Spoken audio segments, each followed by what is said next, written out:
نحمده ونستعينه ونستغفره ونؤمن به ونتوكل عليه ونعوذ بالله من شرور أنفسنا ومن سيئات أعمالنا من يهده الله فلا مضل له ومن يضلل فلا هادي له ونشهد أن لا إله إلا الله وحده لا شريك له ونشهد أن محمدا عبده ورسوله اللهم صل على محمد وعلى آل محمد كما صليت على إبراهيم وعلى آل إبراهيم إنك حميد مجيد اللهم بارك على محمد وعلى آل محمد كما باركت على إبراهيم وعلى آل إبراهيم إنك حميد مجيد أعوذ بالله من الشيطان الرجيم بسم الله الرحمن الرحيم فإن آمنوا بمثل ما آمنتم به فقد اهتدوا۔ عظمت صحابہ و اہل بیت کے عنوان سے ایک بہت خوبصورت محفل سجائی جناب قاری عبدالغنی چانڈیو صاحب نے، جو مرکزی جمعیت اہل حدیث میہڑ کے امیر بھی ہیں، اور رونق بخشی صدارت کی کرسی پہ تشریف فرما ہوئے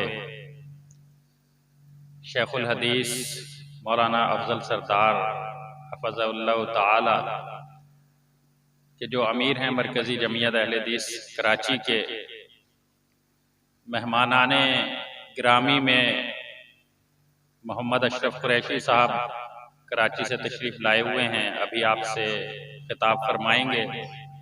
سیاسی امور کے ناظم ہیں مرکزیہ سندھ کے مولانا ابراہیم خلیل صاحب، جن کے خطاب سے ابھی آپ انشاءاللہ بہت محظوظ ہوں گے، بہت دل نشین خطیب ہیں، بہت معروف سندھ کے اور کراچی کے خطیب ہیں، وہ بھی انشاءاللہ آپ سے خطاب فرمانے والے ہیں۔ جید عالم دین حافظ عبدالعزیز عابد صاحب جو ضلع مٹیاری کے امیر ہیں، اور ہمارا یہ زون جس میں آج یہ پروگرام ہو رہا ہے اس کو ہم نیو سعید آباد زون کہتے ہیں، اس کے بھی نگران ہیں۔ قاری نصیر صاحب ہیں، منظور جمالی صاحب ہیں، راشد لن صاحب ہیں، اور دیگر جتنے بھی معززین یہاں اسٹیج پر تشریف فرما ہیں اور یہاں سامنے بیٹھے ہوئے ہیں۔ یہ صحابہ کرام کی عظمت کے گن گانے کے لیے یہ محفل سجائی گئی ہے۔ ہمارا رواں رواں اصحاب رسول صلی اللہ علیہ وسلم کا احسان مند ہے کہ وہ دین جس کے ذریعے سے ہمیں نجات انشاءاللہ ملنی ہے، وہ عقیدہ توحید جو اللہ کی رضا کا سبب بننے جا رہا ہے، بننے والا ہے، وہ اتباع سنت کا پیغام جو صحابہ کرام رضوان اللہ علیہم اجمعین کے ذریعے سے ہمیں ملا، یہ سارے احسانات ان کے ہیں کہ جس کی وجہ سے ہم امید کرتے ہیں کہ اللہ رب العالمین ہمارے گناہوں کو معاف فرما دے گا، اور اللہ رب العالمین ہمیں بخش دے گا، اپنی جنت میں داخل فرما دے گا، اللہ اپنے عذابوں سے ہمیں بچا لے گا۔ یہ اسی دین کی برکت سے ہے جو دین صحابہ کرام رضوان اللہ علیہم اجمعین کے ذریعے سے آگے پہنچا ہے۔ بہت خوبصورت خطابات آپ نے مجھ سے پہلے سماعت فرمائے ہیں، اور صحابہ کرام کی عظمت کے مختلف پہلوؤں کو ان خطابات میں اجاگر کیا گیا ہے۔ صحابہ کرام ہمارے لیے مشعل راہ ہیں، ان کا کردار ہم نے اپنے اندر پیدا کرنا ہے، ان کے مشن کو ہم نے اپنے سینے سے لگانا ہے۔ وہ لوگ تھے کہ جنہوں نے نبی کریم صلی اللہ علیہ وسلم کا دامن اس وقت تھاما جب آپ کا ساتھ دینے کے لیے کوئی تیار نہیں تھا۔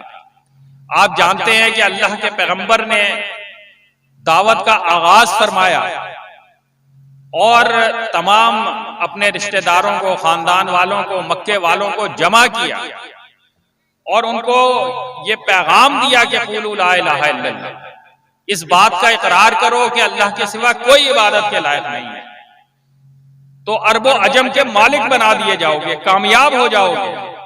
لیکن آپ کی دعوت کو ٹھکرا دیا، جو آپ کو صادق اور امین کہا کرتے تھے، جو آپ کی سچائی کے اور آپ کی صداقت کے گن گایا کرتے تھے، ان لوگوں نے آپ کی اس دعوت کو ماننے سے انکار کر دیا اور کہا کہ تم نے ہمارا وقت ضائع کیا۔ اور وہ کتنے بہادر لوگ ہوں گے اور وہ کس قسم کے جانثار لوگ ہوں گے کہ جنہوں نے اس موقع پر اللہ کے نبی صلی اللہ علیہ وسلم کی دعوت کو قبول کر لیا۔ سارا زمانہ ایک طرف ہے، مکے کے جو وڈیرے ہیں وہ ایک طرف ہیں، اس وقت کی سیاسی قیادت ایک طرف ہے، اس وقت کے مذہبی پیشوا ایک طرف ہے، اور یہ لوگ چند کچھ تھوڑی سی تعداد میں ہے اور اللہ کے نبی صلی اللہ علیہ وسلم کے ساتھ کھڑے ہوئے ہیں۔ اس کا مطلب یہ بھی ہے اور یہ سمجھ لینا چاہیے کہ سچائی اور صداقت اس بات کی محتاج نہیں ہے کہ اس کے پیچھے بہت سارے لوگ ہیں۔ یہ کہتے ہیں نا کہ اکثریت میں کون ہے؟ اکثریت اور اقلیت، حق اور باطل کا پیمانہ ہرگز نہیں ہے۔ اگر حق اور باطل کا پیمانہ اکثریت اور اقلیت ہوتی تو اللہ کے نبی صلی اللہ علیہ وسلم کے ساتھ گنتی کے لوگ کھڑے ہیں مکے میں، لیکن اس کے باوجود آپ سچائی پر ہیں، آپ حق پر ہیں، کیونکہ آپ اس دعوت کو لے کر کھڑے ہوئے ہیں جو اللہ رب العالمین نے آپ کی طرف نازل کی ہے۔ تو کتنے کیسے وہ لوگ ہوں گے کہ جنہوں نے سارے زمانے کی مخالفت مول لی۔ وہ بلال حبشی کہ جس کو ستایا جاتا، پریشان کیا جاتا، تنگ کیا جاتا، تشدد کا نشانہ بنایا جاتا، لیکن اس کے باوجود احد احد کی صدائیں بلند کرتا تھا۔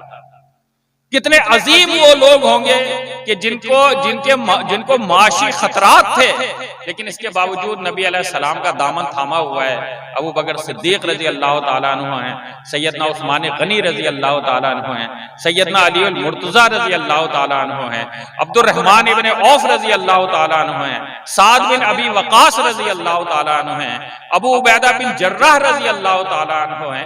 کتنی عظیم وہ شخصیتیں ہیں کہ جنہوں نے اسلام کو اس وقت قبول کیا کہ جب اسلام کو قبول کرنے کا مطلب اپنے آپ کو خطرے میں ڈال دینا تھا، اپنے گھر والوں کو خطرے میں ڈال دینا تھا، اپنے معاشی مفادات کو خطرے میں ڈال دینا تھا، لیکن ان سب نے یہ ہے میرے لیے پیروی کا ایک نمونہ جسے اختیار کرنے کی ضرورت ہے۔ اللہ کے دین کو آج بھی قربانیوں کی ضرورت ہے، اللہ کے دین کو آج بھی نوجوانوں کی محنت اور مشقت کی ضرورت ہے۔ یہ دنیا اسلام بھلا چکی، یہ دنیا اللہ کو بھلا چکی، یہ دنیا پتہ نہیں ہے ان لوگوں کو کہ دین کیا ہے، توحید کیا ہے، سنت کیا ہے۔ اور مجھے اور آپ کو جن کو یہ پتہ ہے وہ ہاتھ پہ ہاتھ دھرے بیٹھے رہیں، تو بتائیے یہ پاکستان کا معاشرہ اور یہ دنیا کے لوگ کس طریقے سے اسلام سے متعارف ہوں گے؟ صحابہ کرام نے محنتیں کی، آج جب اسلام قبول کر لیا تو اپنے آپ اسلام کو لے کر اپنی ذات تک محدود نہیں کر دیا، بلکہ ابو بکر صدیق نے دوسروں کو دعوت دی، اور جو اسلام لاتا رہا وہ دوسروں کو دعوت دیتا رہا، اور یوں چراغ سے چراغ جلتا گیا اور سرزمین عرب پوری کی پوری روشن ہو گئی۔ یہ آج اگر آپ روشن کرنا چاہتے ہیں اسلام سے اس پاکستان کو، تو آپ کو بھی وہی صحابہ کرام کا کردار ادا کرنا ہوگا۔ یہ صرف دعاؤں سے یہ تبدیلی نہیں آ سکتی، یہ صرف خواہش کرنے سے یہ تبدیلی نہیں آ سکتی، یہ صرف آپس میں اس قسم کی تبدیلی کی باتیں کرنے سے یہ تبدیلی نہیں آ سکتی۔ اس کے لیے صحابہ کرام کے طرز عمل کو اختیار کرنا ہوگا، اپنے آپ کو خطرات میں ڈالنا ہوگا، اللہ کے دین کو لے کر کھڑے ہونا ہوگا، توحید کی آواز کو گلی گلی محلے محلے بلند کرنا ہوگا۔ صحابہ کرام نے یہی تو کیا تھا۔ جب نبی کریم صلی اللہ علیہ وسلم وفات پا گئے، اس دنیا سے رخصت ہو گئے، آپ کے رخصت ہونے سے پہلے تمام صحابہ جمع ہیں مکے اور مدینے میں، کیونکہ آپ کی صحبت، آپ سے دین سیکھیں، آپ کے چہرے کا دیدار کریں، آپ سے تزکیہ نفس کرائیں، آپ سے دعائیں لیں، آپ سے برکتیں حاصل کریں۔ اور جب نبی کریم صلی اللہ علیہ وسلم اس دنیا سے رخصت ہو گئے تو انہیں پتا تھا کہ یہ جو نبی اس دنیا سے رخصت ہوا ہے یہ خاتم النبیین ہے، اس کے بعد کوئی نبی آنے والا نہیں ہے۔ اب انبیاء کی جو ذمہ داری ہے، تبلیغ کی ذمہ داری، دعوت دین کی ذمہ داری، وہ اب ہم پر عائد ہو گئی، اور اس ذمہ داری کے بوجھ سے اتنا اس ذمہ داری کو انہوں نے محسوس کیا کہ مکے اور مدینہ کو چھوڑ کے پوری دنیا میں پھیل گئے۔ پوری دنیا میں پھیل گئے جا اسلام کی دعوت کو لے کر، محفل کون و مقام میں صبح و شام پھرے، میں توحید کو لے کر صفت جام پھرے، کوہ میں دشت میں لے کر تیرا پیغام پھرے، اور معلوم ہے تجھے کہ کبھی ناکام پھرے، دشت تو دشت ہے دریا بھی نہ چھوڑے ہم نے، اور بحر ظلمات میں دوڑا دیے گھوڑے ہم نے۔ اس طرح کی فعال زندگی الہی یہ تیرے پراسرار بندے جنہیں تو نے بخشا ہے ذوق خدائی، دو نیم ان کی ٹھوکر سے صحرا و دریا، سمٹ کر پہاڑ ان کی ہیبت سے رائی، دو عالم سے کرتی ہے بیگانہ دل کو، عجب چیز ہے لذت آشنائی، شہادت ہے مطلوب و مقصود مومن، نہ مال غنیمت نہ کشور کشائی۔ یہ مکے اور مدینے میں پیدا ہونے والے صحابہ جب ان کی قبروں کو آپ تلاش کریں گے تو کسی کی قبر آپ کو فلسطین میں ملے گی، کسی کی قبر آپ کو مصر میں ملے گی، کسی کی قبر آپ کو ایران میں ملے گی، کسی کی قبر آپ کو شام میں ملے گی، کسی کی قبر آپ کو دور دراز علاقوں میں، افریقہ کے علاقوں میں ملے گی، ایشیا کے علاقوں میں ملے گی، کیونکہ یہ پوری دنیا میں پھیل گئے تھے۔ آخر وہ کیا چیز تھی جس نے ان کو پوری دنیا میں پھیلا دیا؟ وہ کیا جذبہ تھا اور وہ کیا مشن تھا جس کے لیے یہ دنیا بھر میں پھیل گئے تھے؟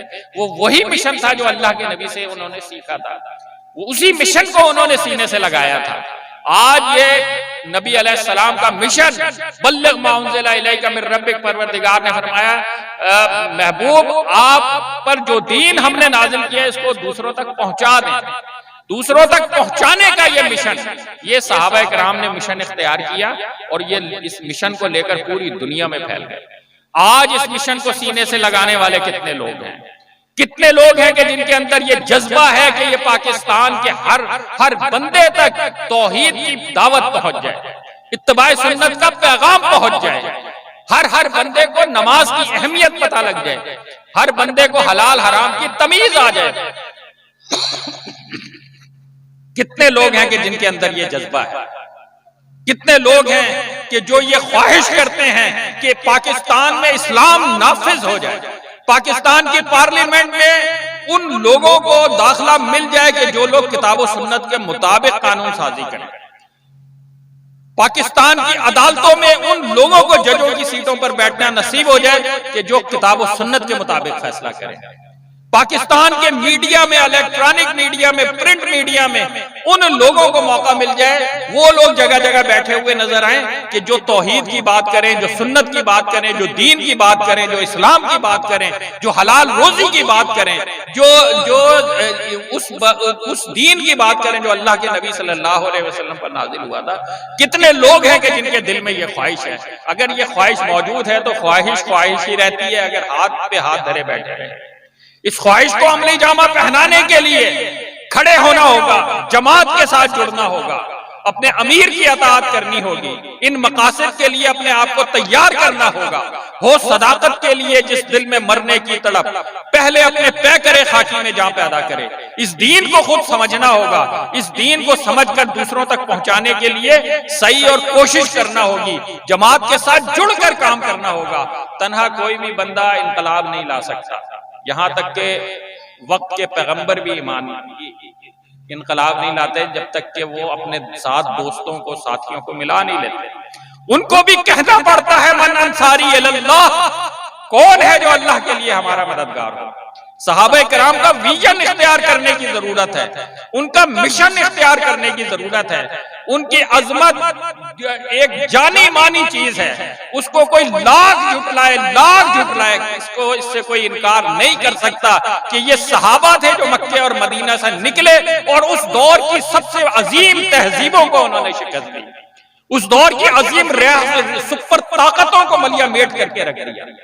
روم اور فارس جو اس وقت کی دنیا کی سپر عظیم طاقتیں تھیں، ان کے ساتھ پنجہ آزمائی کی اور ان کو شکست فاش کی۔ کون جھٹلائے گا کہ امیر المومنین سیدنا عمر فاروق رضی اللہ تعالی عنہ کے دور میں فلسطین فتح ہو گیا، شام فتح ہو گیا، ایران فتح ہو گیا؟ اس بات کا انکار کون کر سکتا ہے؟ اس بات کا انکار کون کر سکتا ہے کہ سیدنا عثمان غنی رضی اللہ تعالیٰ عنہ کے دور میں اسلام کی دعوت دور تک پھیلتی چلی گئی؟ اس بات سے کون انکار کر سکتا ہے کہ سیدنا علی رضی اللہ تعالیٰ عنہ کے دور میں اسلام یورپ میں بھی پہنچا، افریقہ میں بھی پہنچا، ایشیا کے دور دراز علاقوں میں بھی پہنچا؟ کون انکار کرے گا اس کا؟ جب نبی رحمت صلی اللہ علیہ وسلم رخصت ہوئے تو اس وقت دین عرب کی سرزمین پر تھا. یہی وہ شخصیات تھی جنہوں نے انتھک محنت کر کے، اور پھر کہتے ہیں کہ بھئی ان کے اندر لڑائی تھی، آپس میں اختلافات تھے. مجھے آپ بتائیں کہ جس گھر میں اختلاف ہو اس گھر کا وہ گھر ترقی نہیں کر پاتا. اب ہمارا جو معاشرہ ہے جہاں پہ فرقہ وارانہ جھگڑے الگ ہیں، لسانی جھگڑے الگ ہیں، سیاسی جھگڑے الگ ہیں، برادریوں کے جھگڑے الگ ہیں، تو ہم بحیثیت قوم کوئی بڑا کام کرنے کے لیے پوزیشن میں نہیں، ہم اپنا دفاع کرنے کی پوزیشن میں نہیں رہے. جب قومیں جھگڑتی ہیں آپس میں، ان کے دل ایک دوسرے سے ٹوٹے ہوتے ہیں، تو پھر کیا ہوتا ہے کہ وہ قومیں کوئی بڑی مہم پر نہیں نکل سکتی. یہ کیسے صحابہ تھے کہ جن کو تم کہتے ہو کہ وہ آپس میں جھگڑتے تھے، لیکن اس کے باوجود انہوں نے سپر طاقتوں سے لڑائی کی اور فتح حاصل کر لی. کس طریقے سے انہوں نے ایران کو شکست دے دی، کس طریقے سے انہوں نے شام کو شکست دے دی. اصل حقیقت یہ ہے کیونکہ اللہ رب العالمین جانتا تھا ان کی حقیقت کو، ان کے دل کی کیفیتوں کو جانتا تھا اللہ رب العالمین. اشداء علی الکفار رحماء بینہم، یہ کافروں کے مقابلے میں انتہائی سخت سیسا پلائی ہوئی دیوار ہے، لیکن آپس میں ایک دوسرے کے لیے انتہائی رحم دل ہے. اور چشمے کائنات نے یہ مناظر دیکھے. ایک تو ہوتا ہے نا کہ اچھے حالات میں دسترخوان پر آپ بیٹھے ہوئے ہوں، صحت کی حالت میں ہوں، اور پھر اپنا حصہ دوسرے کو دیں. ایک یہ کہ میدان جنگ میں زخمی پڑے ہوئے ہیں اور پانی پلانے والا آتا ہے، پانی پلانے کے لیے ایک مجاہد کے پاس جاتا ہے، دوسرے کی آواز آتی ہے پانی، وہ کہتا ہے میرے بھائی کو پہلے پلا دو. میدان جنگ میں بھی اپنے بھائی سے محبت کا یہ اظہار. اس کے پاس جاتا ہے وہ کہتا ہے میرے بھائی کو پلا دو، اس کے پاس جاتا ہے وہ کہتا ہے میرے بھائی کو پلا دو. یہ چاروں پانچوں لوگ جام شہادت نوش کر لیتے ہیں، لیکن اس موقع پر بھی اپنے اوپر اپنے بھائی کو ترجیح دیتے ہیں. تم کہتے ہو یہ لڑائی لڑتے رہتے تھے، آپس میں جھگڑتے رہتے تھے. یہ پروپیگنڈا، یہ جھوٹ کا سب کے جھوٹ پر مبنی پروپیگنڈا، اس کے اندر کوئی حقیقت نہیں. صحابہ کرام سارے ایک دوسرے سے محبت کرنے والے تھے، اور یہاں تک کہ جن کے خاص طور پہ تذکرے کیے جاتے ہیں اور جن کو کہا جاتا ہے کہ گویا کہ ان کے درمیان آپس میں دشمنیاں تھیں، اہل بیت کے درمیان اور دیگر صحابہ کے درمیان. ان کے ناموں کو دیکھ لو، حسن کے بیٹے کے نام عمر، ابو بکر، عثمان. حسین رضی اللہ تعالیٰ عنہ کے بیٹے کا نام عمر، ابو بکر، عثمان. سیدنا علی رضی اللہ تعالیٰ عنہ کے بیٹے کا نام ابو بکر، عمر، عثمان. یہ آپس کی محبتیں تھیں جس کی وجہ سے یہ نام بھی اپنے ایک دوسرے کے ناموں پر رکھا کرتے تھے. تو یہ جھوٹ اور کذب پر مبنی ساری داستانیں ہیں. حقیقت حال یہ ہے کہ صحابہ کرام ایک سیسا پلائی ہوئی دیوار تھے، اور ان کے مد مقابل کوئی ٹک نہیں پا رہا تھا، ٹک نہیں سکتا تھا. اس کی وجہ سے انہوں نے دوسری جو دشمن قوتیں تھیں انہوں نے سازشیں تیار کی اور اس طرح کے عقائد جنم لیے اس دور میں، اور جو آج تک وہ سلسلہ چلتا چلا آ رہا ہے. حقیقت حال یہ ہے کہ آج ہمیں صحابہ کرام کے ویژن کو سمجھنا ہے، ان کے مقصد کو سمجھنا ہے. ان کی زندگی جس مقصد کے لیے گزری تھی اس مقصد کو آپ نے پیش نظر رکھنا ہے، اپنی ذمہ داریوں کو نبھانا ہے.